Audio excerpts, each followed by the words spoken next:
Hello, my name is Jody Lowe, and this is the Leadership Lowdown, powered by the BBB and You and Improved. The Leadership Lowdown cuts through the clutter and gets to the heart of what makes businesses tick. We want to share the stories that matter to you, all of the successes and triumphs and all of the pitfalls, and everything that happens in between. So with that, let's get on to today's show.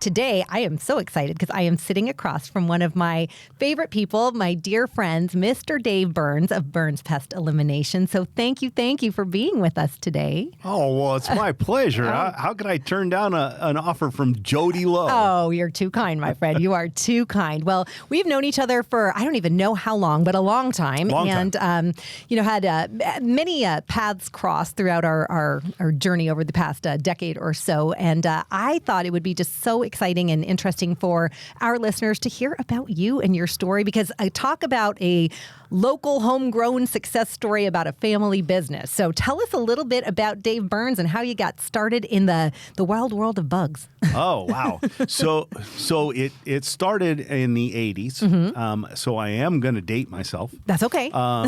So I was in finance, mm-hmm. and my lovely wife of 42 years now and I were living in Dallas, Texas. Mm-hmm. And I had an opportunity to move up in the world and a big step, mm-hmm.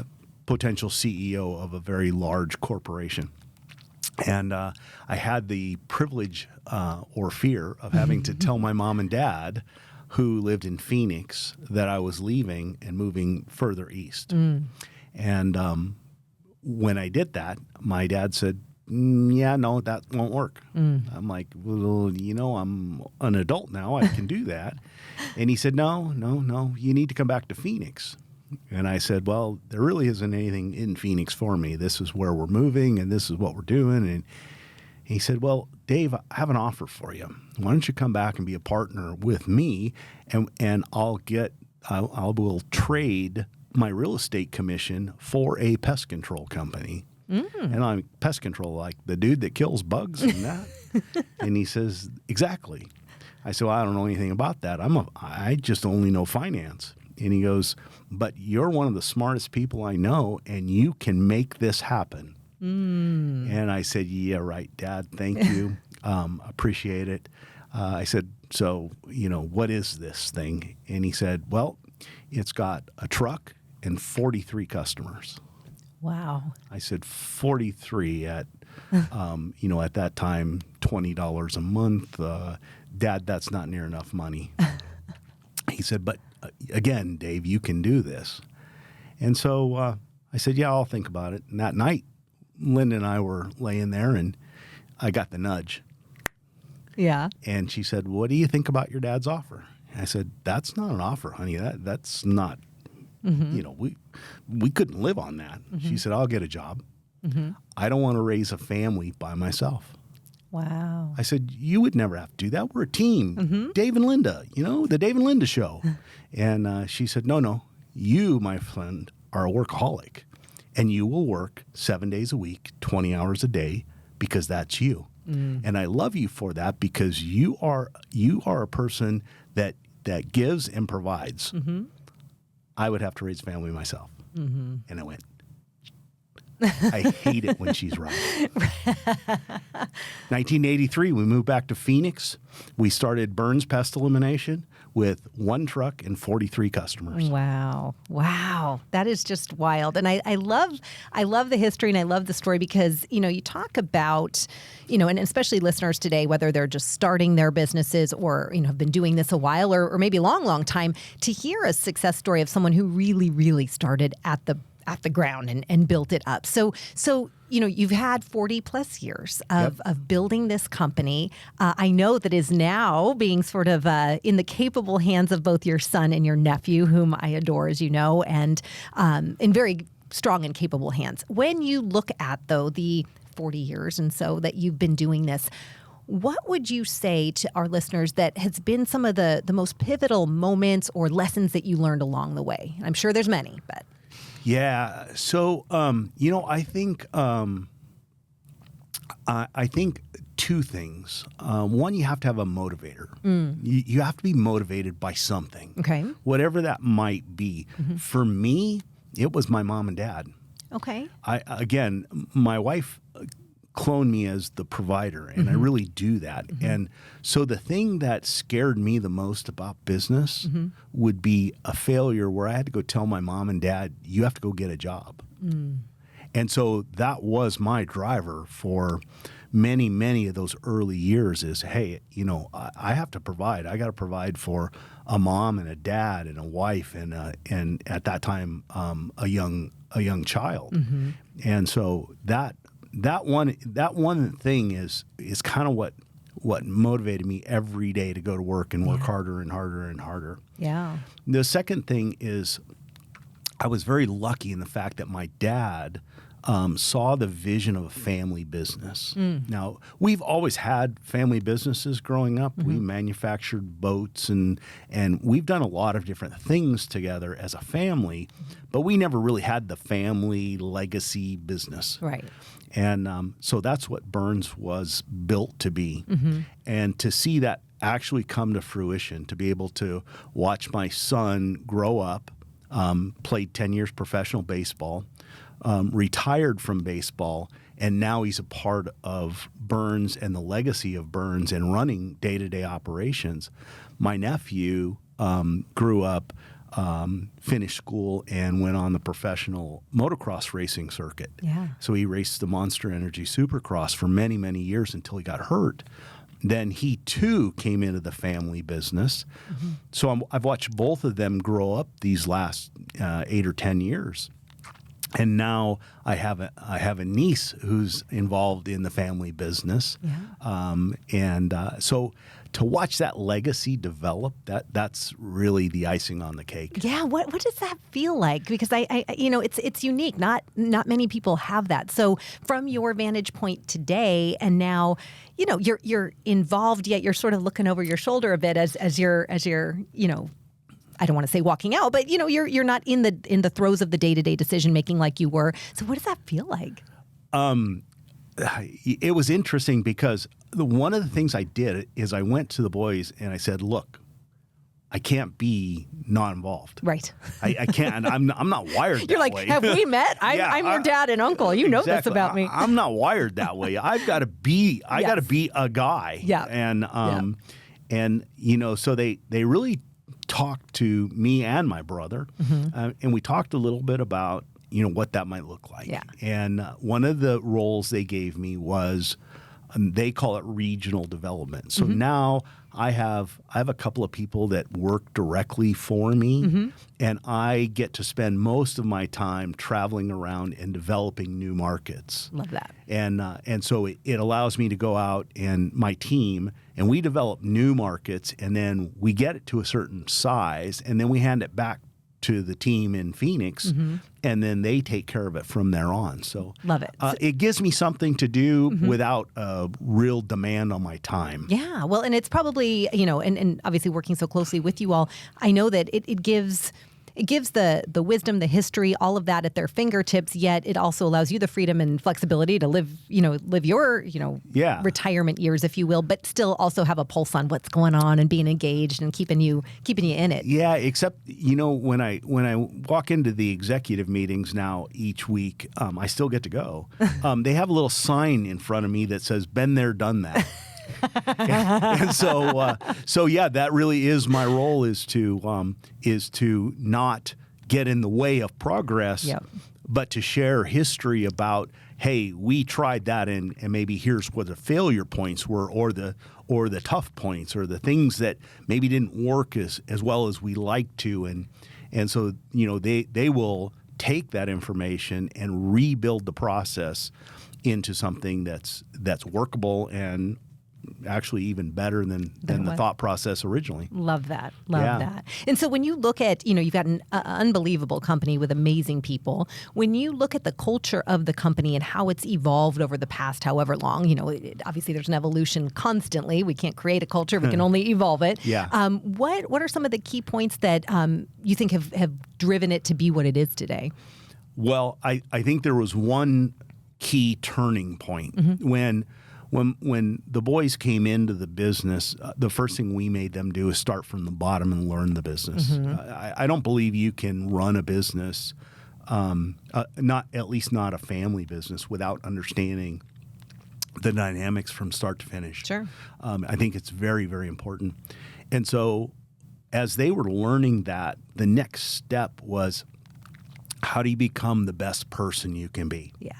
And that's when I sent them to Jody Lowe at You and Improve. Well, this was not to be self-serving, so thank you for that. I appreciate that. But that's how much I thought about your programs. Is I sent my own son and my nephew to that program to learn the true ins and outs of being a leader and a communicator. And I think that your program was instrumental in creating them to be the leaders that they are today. Well, I thank you for that. They are remarkable young men, and even just I don't want to say even the team that you have, and you have people with tenure. I mean, some serious tenure, Yes. and that's a choice and a decision on both parties' ends. Yes. And that speaks to a lot of what you've internally built. And yes, as you and we continually drive culture and continue to evolve it, you also have a lot of people that, bleed Burns because of who you are and because of, your brother and your family. So that speaks so much to you. Yeah. And I think that process allowed them to create their own fingerprint on the business. Yeah. So they actually coined all of our core values, and we redefined some of them. We expanded on some of them, and we really made it a center focal point of our business, and that's really on the boys.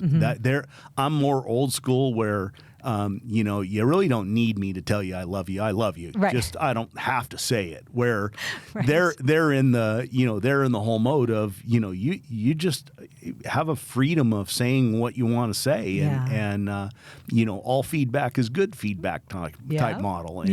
And they were the ones that took that to the next level at Burns.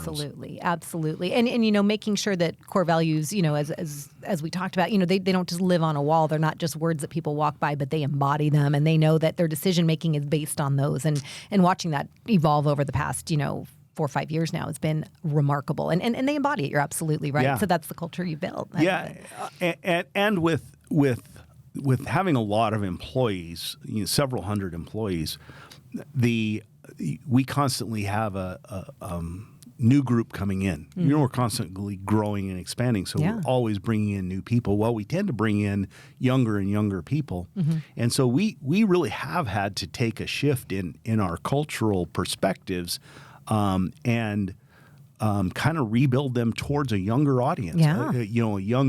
Not only a younger employee, but a younger customer. We still have our old people. I'm still around. But we still service a lot of those old customers. In fact, here's an interesting fact about Burns. Last year, we found our oldest customer, and we gave them free pest control for the rest of their life. They had been with us since 1984. Oh, my goodness. Yeah, they had service with Burns since 1984, and we showed up at their house one day and gave them an award and said, what, pest control's on us from now on. 40 years. Yeah. Now, pretty cool, huh? That not only is that cool, but again, it just goes back to doing what's right and doing things the right way. Yeah. And speaking of that, I was so excited because this past year, Burns Pest Elimination won the Torch Award for Ethics from the We BBB, did. which was so exciting. We so did. I love that, and so well deserved. When you're very involved with the BBB, you're now on the board, so Yes, I we am. get to see each other in that capacity too. When you look at the BBB and benefits that you've received, whether it's personally or for the business, what are some of those things that have meant the most to you? I think I never realized what value the BBB had to a business owner. In my 40 plus years in business, I've always looked at the BBB as the Consumer Protection Agency, and they're really not that. Yeah. Matt has just done an amazing job with this organization, and his leadership into what it's kind of morphed into. Absolutely. And now they really are a really strong asset to businesses, both new and established. Yep. And I think that's probably the one key point that I saw. And of course, you know me personally. I'm in neck deep whatever I do. I don't tiptoe in anything. There's no toe dipping with you. Dave is straight into the deep end. 100%. I love that about you. Absolutely. Yeah, straight into the deep end. So I met with Matt and another good friend of mine, Rick Dirks from Dirks Moving and Logistics, and we talked about the BBB and how it. How I could play a role in it, how I could, be a part of it and help it grow and how they could help me grow. Yeah. And I think that one piece of the BBB is what probably most people don't truly understand.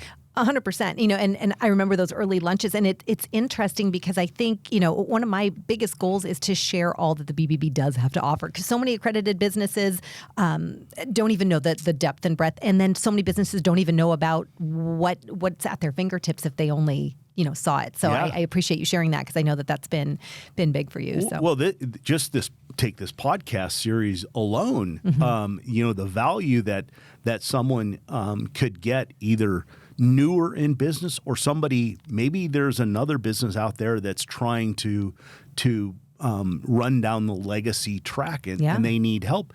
They're literally just a phone call away. You hook up a Dave Burns and an XYZ and most of the people that I've met at the BBB are more than willing to help others 100%. Get through that process. What's the pitfalls? What's the, what were the great points? What were the bad points? Yeah, absolutely. Well, and I appreciate that. I love that about the BBB. Yeah. Very, very open group. 100%. Yep. Great people and true like salt of the earth people. So absolutely. That makes a difference. Well, I have some fun questions that I love to share people's personality. And, there's lots of different companies out there, yet there's only one Dave Burns. And so to get to the heart of who Dave is, just a fun questions. These actually originally came from a French talk show many, many years ago, but I think they're just super fun. So question for you, Dave Burns. What is your favorite word? Amazing. You use that one now that I hear that you do. I do. How are you doing? I'm amazing. I am amazing. That is true. So what is your least favorite word? Try. Thank you. You and me both. Yeah. There is no try. There's no trying. No try. No. Yep. We have a poster. A motivational poster in our one of our break rooms, and it says, all we ask is that you try. And I took a Sharpie and I crossed that out, and I said, all we ask you to do is just do it. Yeah, just do it. Just like Nike said, right? Yeah, just do it. Absolutely. What, outside of work, or maybe it's inside of work, but in your life, what turns you on creatively, emotionally, spiritually? What just lights you up? Gosh, that's a tough one, because you got a lot. I do have a lot. So I love people.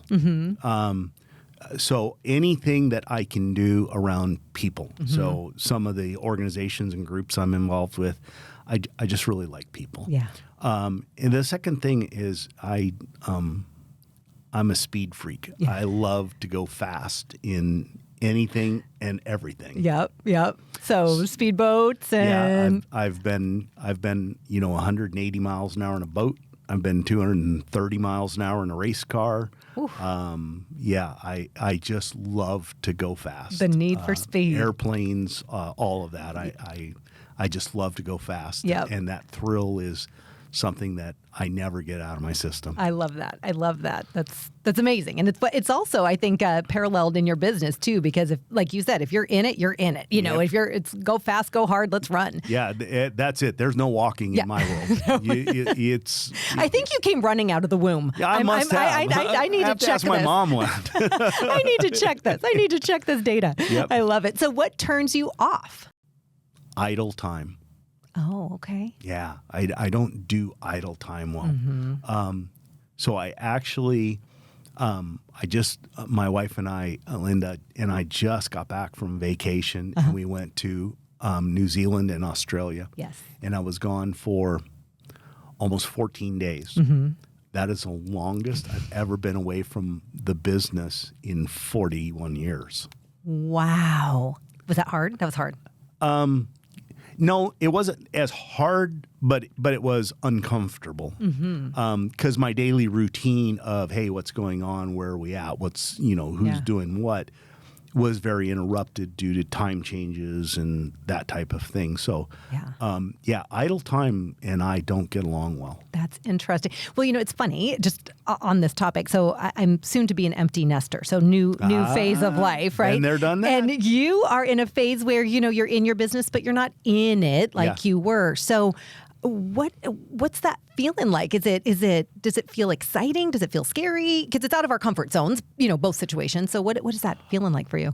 I don't get scared. Yeah. So, I get motivated by the thought of defeat. Yeah. Okay. So I'm literally not afraid of anything. Yes. So I think this is something that was new to me, not having my finger in day-to-day operations. But I think that number one, I trust the boys.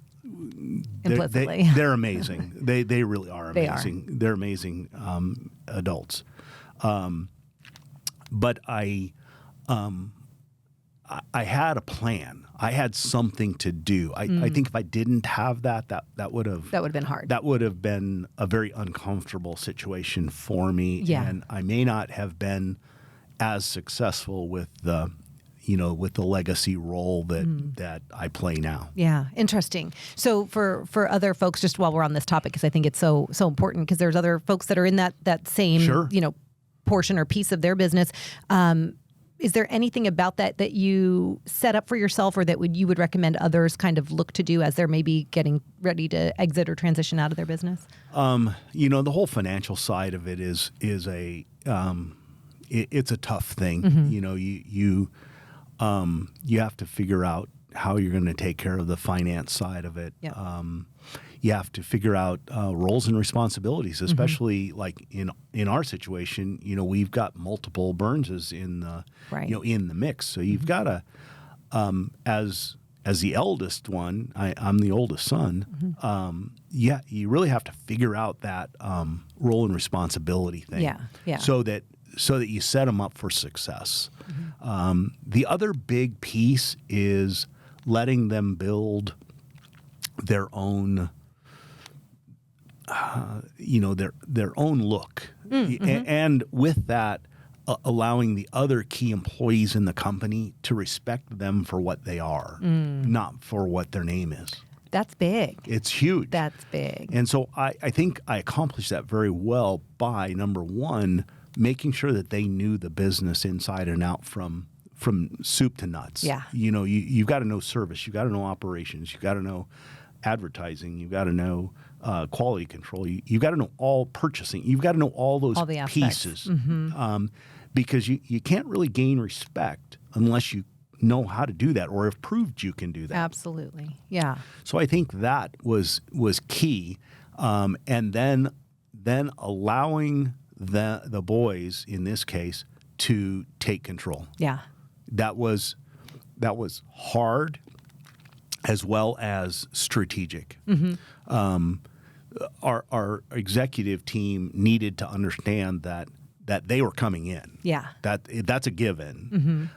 But they also needed to understand I would never put them in a position that anything could fail. Right.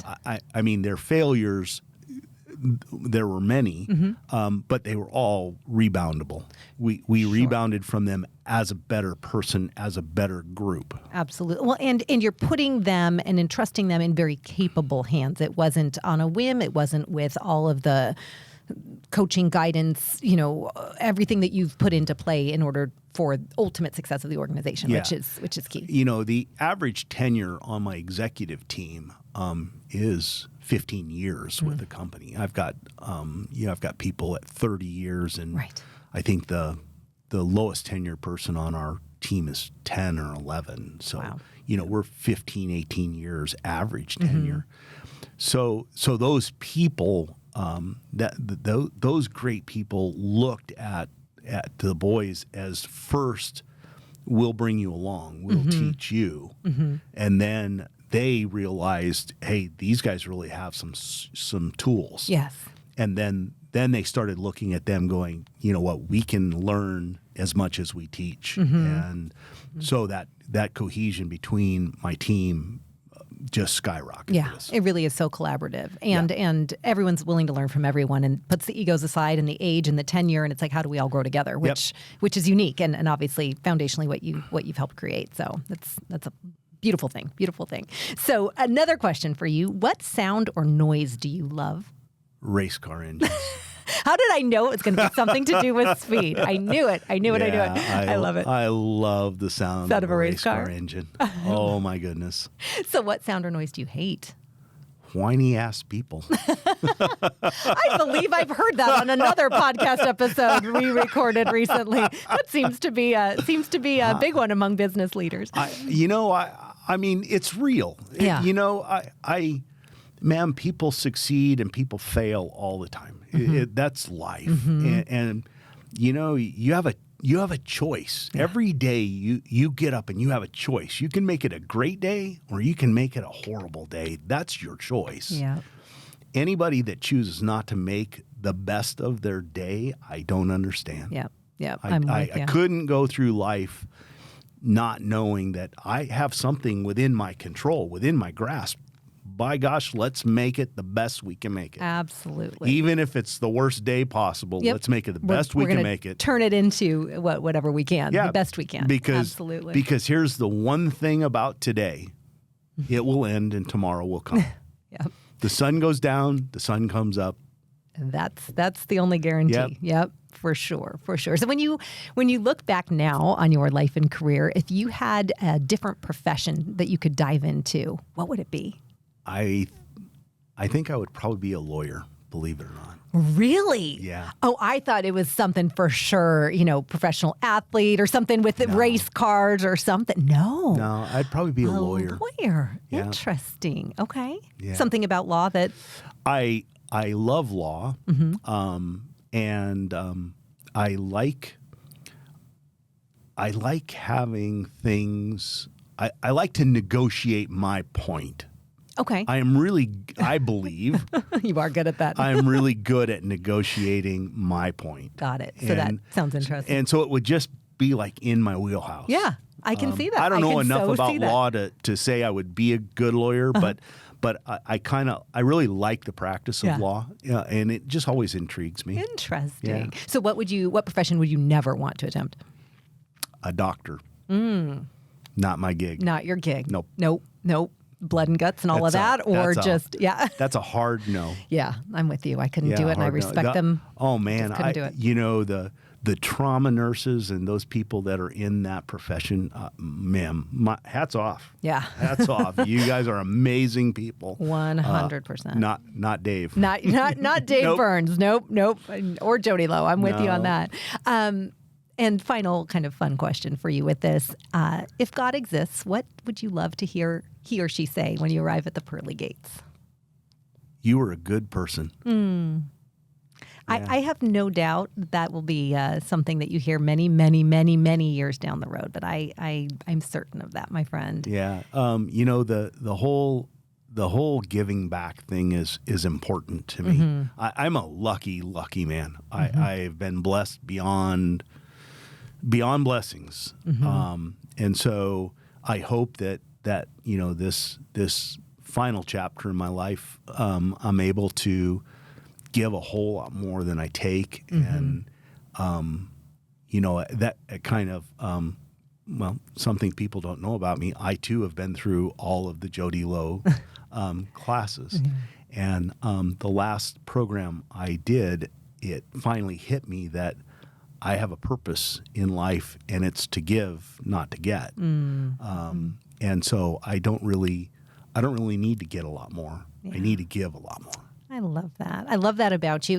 And Dave, being a working together in business, but more importantly, just being a friend and a human to human. One of the things I admire about you most is that you constantly look to grow and learn, no matter your age, no matter your successes. And I love that about you and admire that. So thank you. And thank you for sharing that with everyone today.